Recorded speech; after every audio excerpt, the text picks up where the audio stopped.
busy from work, the salat of such is not sound, because he has not observed the salat ordered by Allah. He had only prayed according to his own desires. Likewise, from establishing the salat is observing devotion in it and paying attention.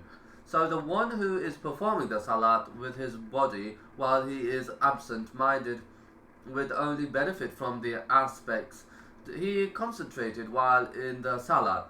Allah the Exalted says,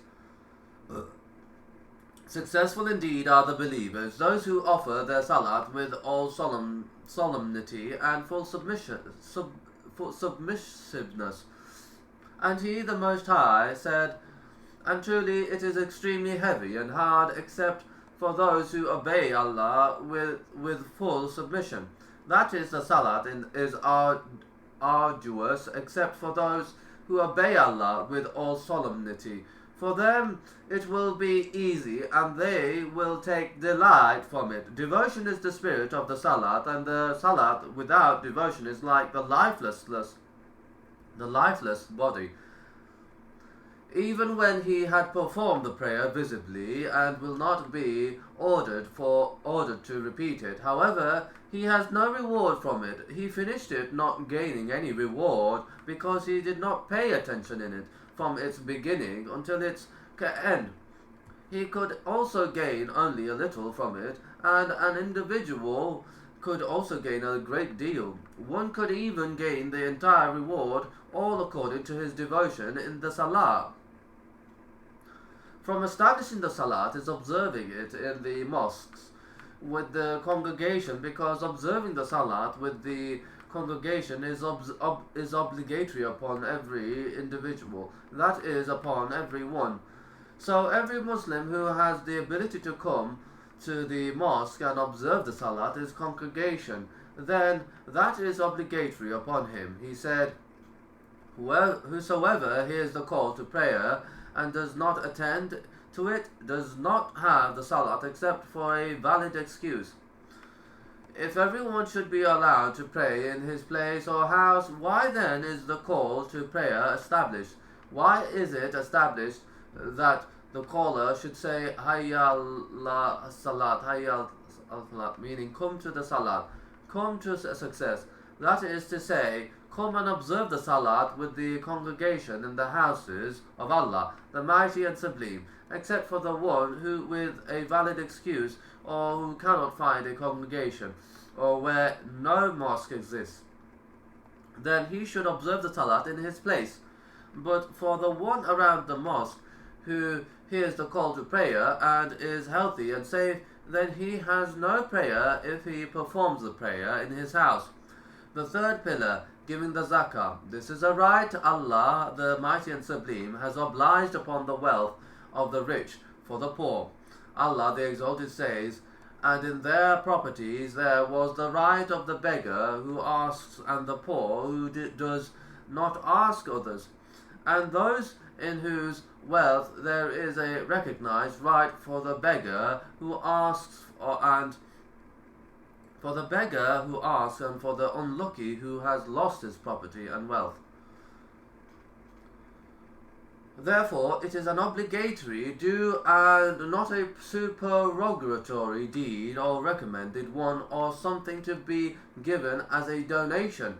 Whosoever gives it volitionally, it will be taken from him, but whosoever refuses to give it, if he is one who rejects its obligation, then he is a kafir.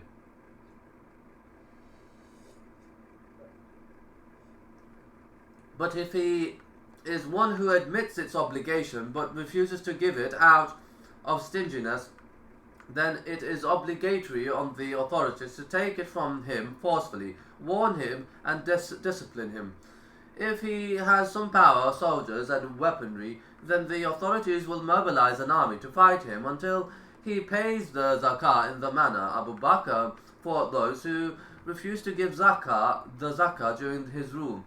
However, if he rejects its obligation and says the zakah is not obligatory, such is ordered to turn in repentance. If he repents, good. Otherwise, he is killed as an apostate, and the refuge is with Allah. The fourth pillar, fasting, is the month of Ramadan. In every year, Allah the Exalted says, the month of Ramadan, in which was revealed the Quran, a guidance for mankind and clear proofs for the guidance and the criterion between right and wrong. So whoever of you sights the crescent on the first night of the month of Ramadan is present at his home, he must observe fast that month.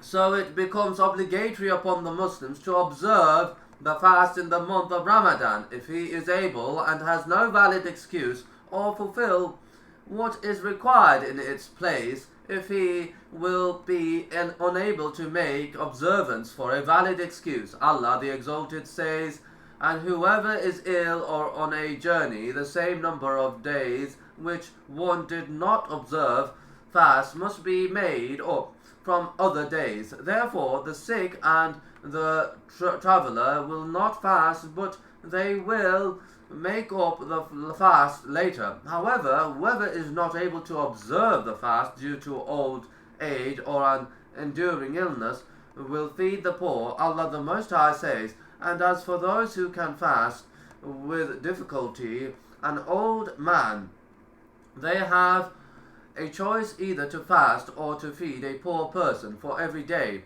For every day of fast, he feeds the poor in place of observing the fast for the one who is unable to observe the fast at its time, in the month or later, any other time or after the month. After the month.